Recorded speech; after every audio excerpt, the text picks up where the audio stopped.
بسم اللہ الرحمن الرحیم. لاکھوں کروڑوں درود و سلام محمد مصطفیٰ صلی اللہ علیہ وسلم اور آل محمد پر. میں ہوں عمر دراز گوندل.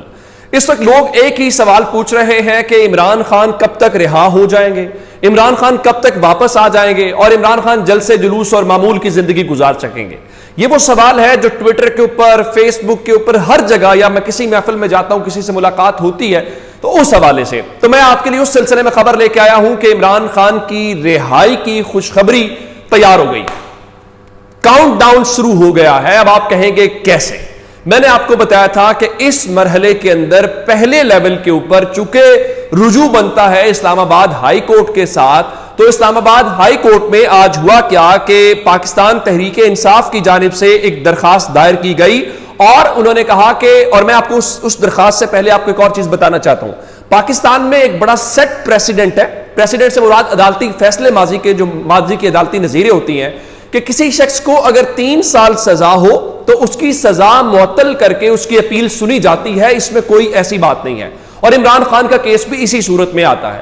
تو پاکستان تحریک انصاف نے آج کیا کیا, انہوں نے ٹرائل کورٹ کے فیصلے کے خلاف اپیل اسلام آباد ہائی کورٹ میں دائر کی اور یہ کہا کہ اپیل کے فیصلے تک جو ہے اس سزا کو معطل کر کے عمران خان کی جو ضمانت ہے اس کو منظور کیا جائے. اچھا, اس کے بعد ہوا کیا کہ اسلام آباد ہائی کورٹ نے توشہ خانہ والے جج جو ہیں ان کے حوالے سے ایک درخواست کے اوپر اعتراض عائد کیا رجسٹرار آفس نے.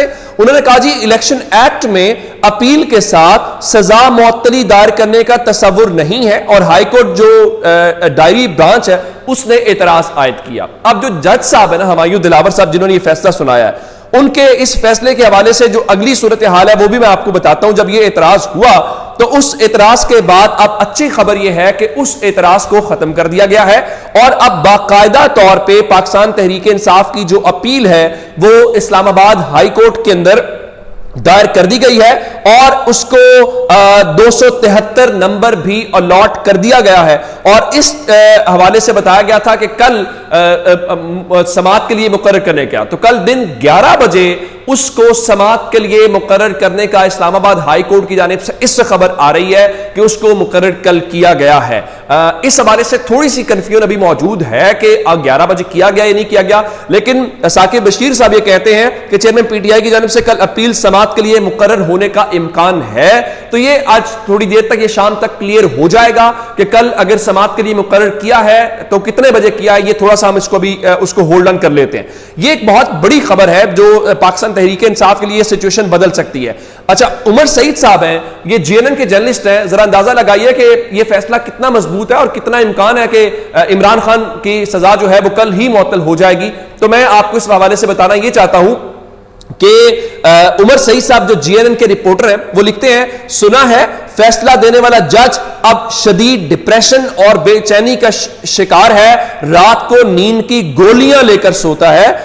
اب یہ ایک بہت بڑی خبر ہے کہ آپ نے فیصلہ سنا دیا, ملک کے مقبول ترین قائد کو اور سابق وزیر اعظم کو جیل میں بند کر دیا.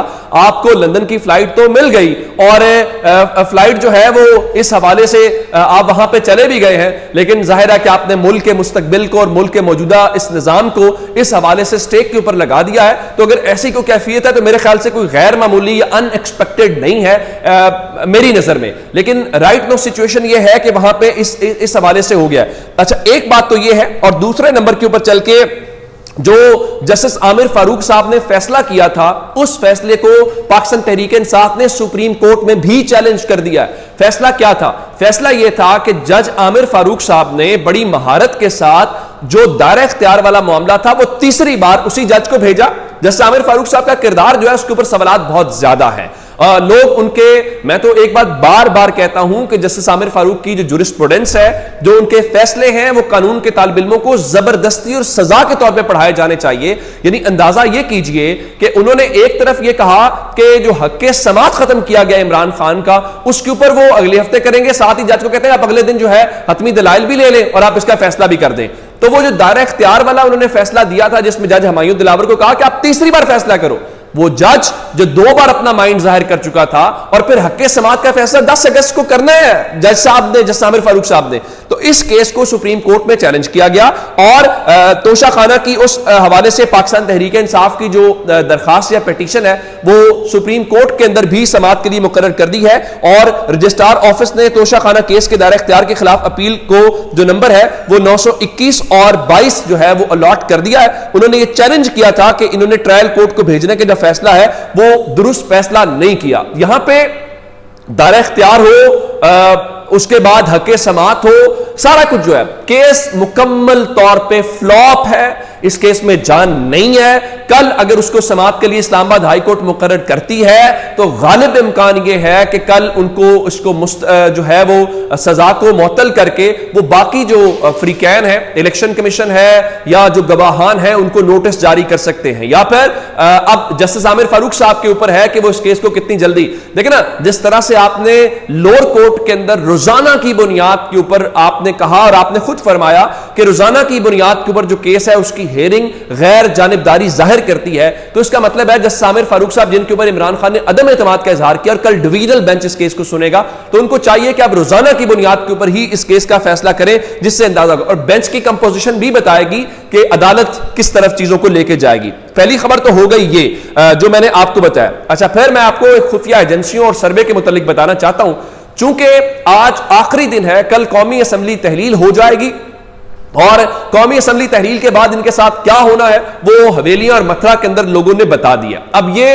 بہانہ بنا رہے ہیں نئی مردم شماری کا اور الیکشن ڈیلے کرنے کا، چونکہ کل اسمبلی 9 اگست کو تحلیل ہو جانی ہے۔ اور ذرا انٹرسٹنگ خبر، چونکہ آپ اتنے پریشان ہوں گے، ذرا جوک آپ کے چہرے کے اوپر جو اسمائل لے کے آئے گا، آج شہباز شریف اور راجہ ریاض کی ملاقات ہونی تھی، تو پتہ یہ چلا کہ راجہ ریاض کی مصروفیات کی وجہ سے ان کی شہباز شریف کے ساتھ آج ملاقات نہیں ہو سکی، جس کی بنیاد کے اوپر شہباز شریف اور راجہ ریاض کی کل لاہور کے اندر ملاقات ہوگی، جہاں پہ وہ وزیر اعظم کے ناموں کے اوپر دونوں مشاورت کریں گے۔ اچھا، مشاورت کرنی ہے شہباز شریف نے کس کے ساتھ؟ راجہ ریاض کے ساتھ۔ راجہ ریاض کون ہے؟ جنہوں نے شہباز شریف کی پارٹی کے ٹکٹ کے اوپر اگلا الیکشن لڑنا ہے، یعنی اس قوم کے ساتھ مذاق کیا ہے، تو وہ 3 نام دیں گے جی، نام پہ اتفاق ہو گیا تو وہ ایک مشترکہ پریس کانفرنس کل کریں گے، اس میں نام وہ بول دیں گے کہ جناب یہ ہمیں چاہیے، یہ ہم نے اتفاق کیا ہے۔ اگر نہیں ہوتا تو پارلیمانی کمیٹی میں جائے گا، اور پارلیمانی کمیٹی میں نہیں ہوتا تو پھر اس کے بعد یہ الیکشن کمیشن آف پاکستان جو ہے، اور الیکشن کمیشن آف پاکستان کیا فیصلہ کرے گا وہ آپ جانتے ہیں۔ لیکن انٹرسٹنگ بات یہ ہے کہ ندیم ملک جو سما کے اینکر ہیں، اور سما چینل کس کے؟ علیم خان کا، تو اگر وہاں پہ عمران خان کے حق میں کوئی بات آئی ہے، تو اگر ایک بات آئی 1% آئی ہے تو آپ اس کو کم از کم 5% عمران خان کے حق میں سمجھیں، جو صورتحال ہے۔ اب ندیم ملک صاحب یہ بتاتے ہیں کہ چند دن پہلے، یعنی کہ بہت پرانا نہیں، یہ کوئی انہی دنوں کے اندر پنجاب میں ایک سروے کیا گیا، اور یہ سروے نون لیگ کی جانب سے ہوا۔ نون لیگ کے سروے کا مطلب ہے کہ ایجنسی سے کروایا گیا ہوگا، خفیہ اداروں سے کروایا گیا ہوگا۔ وہاں لوگوں کے سامنے سادہ سی بات پوچھی گئی کہ کیا آپ تحریک انصاف کو ووٹ کریں گے، کیا آپ نون لیگ کو ووٹ کریں گے، یا آپ کسی کو بھی ووٹ دینے نہیں جائیں گے؟ کیونکہ انٹرسٹ تو یہ بھی ہے نا کہ لوگ ووٹ دینے نہ نکلیں، تو جب نہیں نکلیں گے تو پھر ہم نے وہ جو ٹھپے لگانے ہیں، جو مہرے لگانی ہے، وہ آسان نہیں ہوتی۔ لیکن جتنے لوگ زیادہ نکلیں گے، اور یہ آپ کا فرض ہے، جب بھی الیکشن ہو آپ نے ووٹ دینے نکلنا ہے، کیونکہ آپ نہیں چاہیں گے آپ کے ووٹ کا کوئی غلط استعمال کرے گا۔ جتنا زیادہ آپ نکلیں گے اتنا ان کی وہ مارجن کم ہوتا جائے گا، کیونکہ 10-20 ہزار کی گیم ڈالی ہوتی ہے، جب لوگ اتنے نکل آتے ہیں تو پھر صورتحال مینج نہیں ہوتی۔ حویلیاں متھرا میں اور 17 جولائی پچھلے سال آپ نے دیکھ لیا۔ تو وہاں پہ سوال یہ پوچھا گیا، آپ تحریک انصاف کو ووٹ کریں گے، آپ نون لیگ کو ووٹ کریں گے، یا کسی کو بھی ووٹ نہیں ڈالنے جائیں گے؟ تو آپ حیران ہوں گے، صرف پنجاب کے اندر 52% لوگوں نے، اچھا ابھی انہوں نے یہ نہیں بتایا کہ سروے لاہور میں صرف ہوا ہے، پورے پنجاب میں ہوا ہے، لیکن بارہ پنجاب میں ہوا ہے۔ 52% کا مطلب یہ ہے، وہ کہہ رہے ہیں کہ لوگوں نے کہا کہ ہم تحریک انصاف کو ووٹ کریں گے، نون لیگ کو بھی نہیں کریں گے، اور اگر آپ کا خیال ہے کہ ہم گھروں میں بیٹھیں گے، گھروں میں نہیں بیٹھیں گے، ہم ووٹ ڈالنے جائیں گے۔ جس کے بعد یہ جو مردم شماری والا تماشا کیا گیا ہے کہ جناب وہ نا ابھی حلقہ بندیاں ضروری ہیں اور الیکشن تاخیر ہو گیا۔ اور آپ نے ایک بات یاد رکھنی ہے، پاکستان میں مارشل لاء کے اندر بھی الیکشن ہوتے رہے، پیپلز پارٹی نون لیگ واحد سیاسی جماعتیں پاکستان کی تاریخ کے اندر ہوں گی جنہوں نے اپنے دور حکومت کے اندر پنجاب اور خیبر پختونخوا کا الیکشن نہیں ہونے دیا، اور اس کے بعد اب یہ نیشنل اسمبلی کا جو الیکشن ہے وہ بھی نہیں ہونے دے رہے۔ تو آپ کو اس بات کا اندازہ ہونا چاہیے۔ اچھا، ایک اور خبر سن لیجئے، وہ کہا جا رہا ہے جی جناب عمران خان نے نا جیل میں اے سی کی سہولت مانگ لی ہے, ایک کلاس مانگ لی ہے, تو مریم نواز اور نواز شریف جب جیل کے اندر تھے انہیں ان سہولتوں سے انکار. جھوٹ بولا ہے. میں آپ کے سامنے ایک لیٹر رکھنا چاہتا ہوں. یہ لیٹر لکھا گیا شہباز شریف کی طرف سے اس وقت کے جو حسن عسکری انٹرم چیف منسٹر تھے پنجاب کے, ان کو, اور اس کے بعد جو نگران وزیر اعظم جسٹس نصیر ناصر الملک تھے ان کو سہولیات کے لیے خط لکھا گیا. یہ سہولیات مانگتے رہے. اب یہ اگر باتیں کر رہے ہیں کہ جناب وہ کلاس, مریم نواز کو تو بی کلاس بھی نہیں بنتی تھی, نواز شریف کی بنتی تھی, تو یہ جھوٹ بول رہے ہیں. انہوں نے باقاعدہ مانگی تھی, نہیں ملی تھی, وہ ایک الگ بات ہے. اپنا بہت سا خیال رکھیے گا. خدا حافظ.